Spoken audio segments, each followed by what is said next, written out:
It is trade deadline day around the National Hockey League. Will we see a flurry of moves ahead of 3 p.m. Eastern? That's what NHL's Chris Meaney is here to tell us on the early line on this Friday. Chris, we appreciate you taking some time on what I am sure is a busy day for you on trade deadline day in what has already been a rather active deadline week around the NHL. Everybody trying to bolster up the roster to make that run here to end out the regular season and, of course, to the Stanley Cup playoffs. Chris, as always, thanks for being here on TEL. Yeah, happy Friday, guys. It is an exciting time, certainly, to be, a sports fan in general. Everything is always happening in March, but with the NHL trade deadline today at 3 Eastern, we'll be busy over at NHL Fantasy, and we'll be tracking a lot of these moves. And we've seen a lot, as you mentioned, over the past couple of days and really over the past few weeks. We've seen a handful of trades, so it should be really, really exciting moving forward here. A lot leads up to that deadline, including earlier this week, Chris, when you look at the big deal for the Colorado Avalanche, acquiring Brock Nelson from the Islanders. What stands out to you most about that deal with Brock Nelson now heading to the Avs?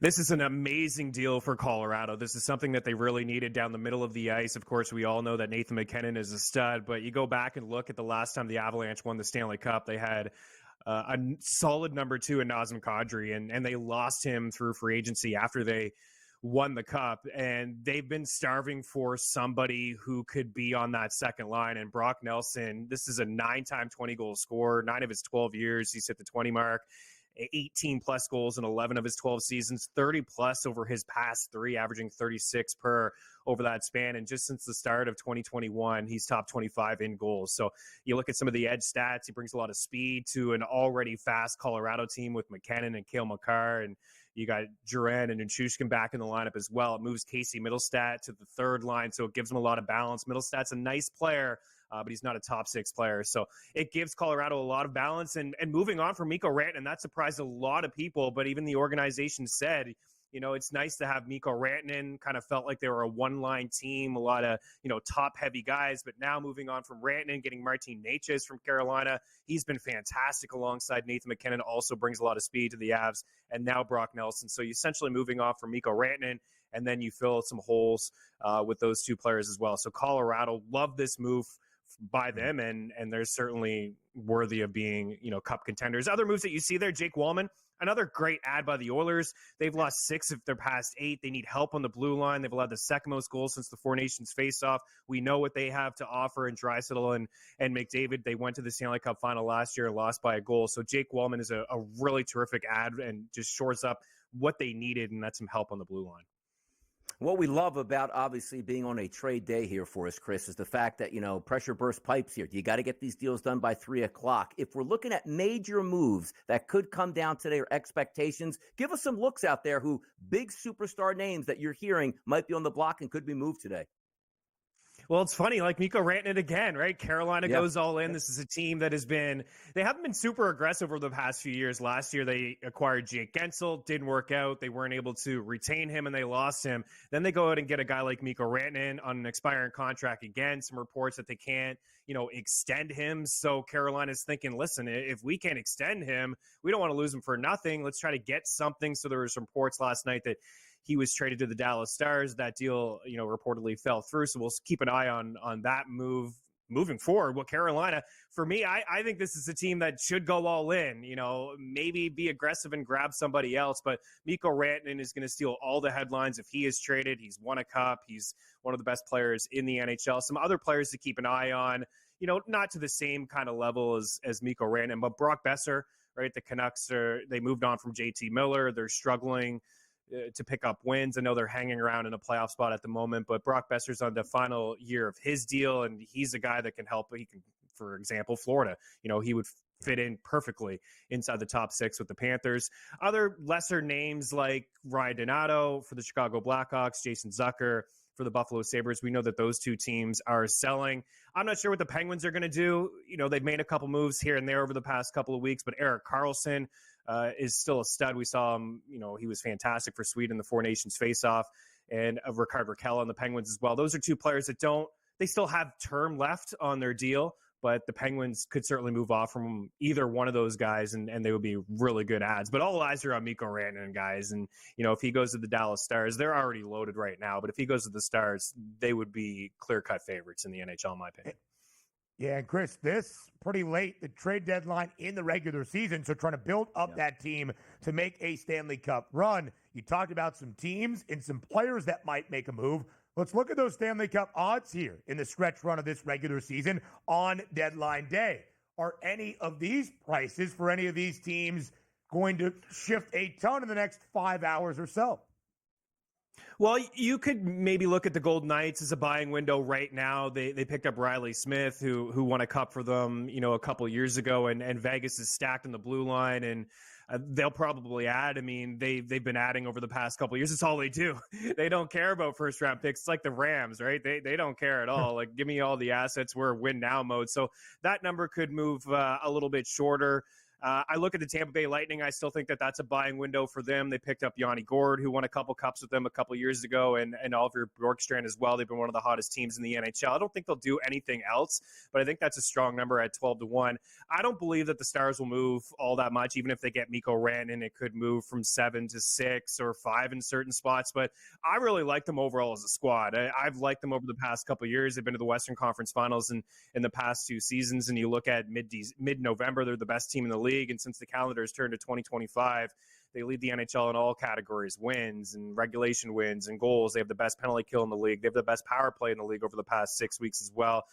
They're loaded up and down their lineup. They've already made a couple moves. Mikael Granlund a couple weeks ago, a lot of versatility. He can move up and down the lineup, third line, first, second, fourth, kill penalties for you, play on the power play, and they're loaded on the blue line, and Jake Ottinger is solid between the pipes. So they are by far my favorite. I don't even think they need Mikko Rantanen, but if they go and get Mikko, that'll be everything for them. So I look at that board. I don't think we'll see too much movement. Maybe the Maple Leafs, get in on the fun, seeing that Florida and Tampa's made some moves in the Atlantic Division, and that number could move to 15. But I really think a buying window potentially on the Golden Knights and the Lightning at the moment.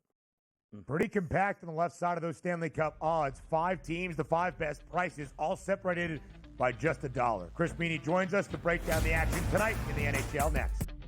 Trade deadline day in the NHL, and also 6 games on the ice tonight. We are in the stretch run of the regular season around the National Hockey League, so the NHL's Chris Meaney here for a second consecutive segment on deadline day. After the moves are done at 3 p.m. Eastern Time, roster solidified for that chase of the Stanley Cup. So, Chris, let's look at those 6 games tonight in the top team in the National Hockey League at this moment. Out in the Western Conference, the Winnipeg Jets, 90 points, the most around the NHL, taking on the Devils tonight in New Jersey. Let's start with that top game. How do you break it down? Yeah, I really like the Jets. I know they played last night, but Connor Hellebuck will get the start tonight. And I look at this Devils team, and unfortunately, they lost their best player in Jack Hughes for the rest of the season. They're without their best defenseman in Dougie Hamilton, who's considered week to week. They return home after, a lengthy road trip, a 6-game West Coast road trip. Typically like to fade these teams their first game at home. They lost in Colorado, in Vegas, and in Dallas. They've lost 4 of 6. They've only scored, they scored 2 or fewer rather in 3 of those games. So without some of their big boys, especially on the power play, I really like the Jets here, and they've just been dominant. I look at Velarde to pick up a point, 3 assists last night, 9 points in his past 8. He's got 58 points in 63 games. So I think the Jets continue to roll here tonight. Yeah, the Jets, who actually lost to the Philadelphia Flyers at home, pasted the Philadelphia Flyers last night. So that back-to-back here, staying in the tri-state area. If we do look at the Washington Capitals, the beasts of the East right now, they're a heavy favorite tonight, taking on the Detroit Red Wings. But at the same time, the question's not so much about will Washington win. They're a heavy favorite. Will we get an Ovechkin goal tonight, Chris, as well, along with the W? I sure hope so, right? I think he's got 3 in his last 5. He's scoring at an unbelievable pace. Like, his 18% shooting rate is the highest mark of his career. Like, this is the best pace, and at his age, it's certainly remarkable. And the shot attempts, there was a 2-game stretch, guys, where he had 28 shot attempts. That is just absolutely ludicrous. So he's firing the puck. You take a look at his shot prop, 4+ in 7 of his past 8 games. But I do like the Capitals. They went through a little bit of a lull. It was their first 3-game losing streak. They got back-to-back wins here now. They've been a dominant team at home ice. Maybe look to take them in regulation, get a little bit of a better number there. And, I was talking about the Devils kind of sliding, and the Red Wings as well. 4 straight losses, 6 of 8. They've allowed 4+ goals in 7 of their past 9. They have the worst penalty kill percentage in the league, and we know what the Capitals have to offer with Ovechkin on the power play, and Jacob Chikrin's been a nice add as well. In fact, the Devils' historic bad PK are the 5th worst if the season ended today of all time in the NHL. So I do like the Jets, and I also like the Capitals. And another, play on that board, I really like the Vegas Golden Knights, and I think a team that's struggling, the Pittsburgh Penguins. You could take a look at the Golden Knights in the puck line, get a little bit of value there on home ice plus money. They've won 6 of 7. They've scored 14 goals over the last 3. And this Penguins team, we talked about them in the previous segment. Will they move off of Erik Karlsson or Rickard Rakell? They have just extremely struggled. Since the Four Nations break, 5.14 goals allowed per game. That's the highest mark in the league by far. The second most in the NHL all season long at 3.63. 5th most shots allowed, 4+ goals allowed, guys, in 6 of their past 7. So they can't keep the puck out of their net. And Vegas is rolling. Look for Jack Eichel to get a couple points as a prop. Total for that one in Sin City, 6.5 tonight between the Golden Knights and the Pens. Alexander Ovechkin, 6 goals in the 7 games he has played since the NHL returned from the Four Nations face-off. Now minus 220 to break the Great Ones record in Wayne Gretzky to score goal number 895 in his career during a point of this regular season. And Chris, back to the Stanley Cup odds. The Caps, most points in the Eastern Conference, 88. The Jets, most points out west and in the NHL as a whole at 90. And still not one of those 5 best prices. 11-1 on Washington, 15-1 on Winnipeg. Chris, in the final minute of this segment, do you perhaps have more belief in the Jets or the Capitals than the odds makers right now for their postseason outlook? Yeah, it's crazy that neither team really getting love, starting to just a little bit. I have more faith in Washington because of the path. I think the path is a little bit clearer in the East. The Western Conference is going to be an absolute bloodbath. But you look at some of the teams there, don't really believe in the Carolina Hurricanes with Mikko Rantanen, without Mikko Rantanen. They haven't been able to get it done in the playoffs, and Maple Leafs haven't been able to get it done in the playoffs. So look at the 2 teams, in Florida and Tampa Bay. Those are some teams, combined. They've been to the Stanley Cup over the last 5 years. But this Washington team already made the moves in the offseason.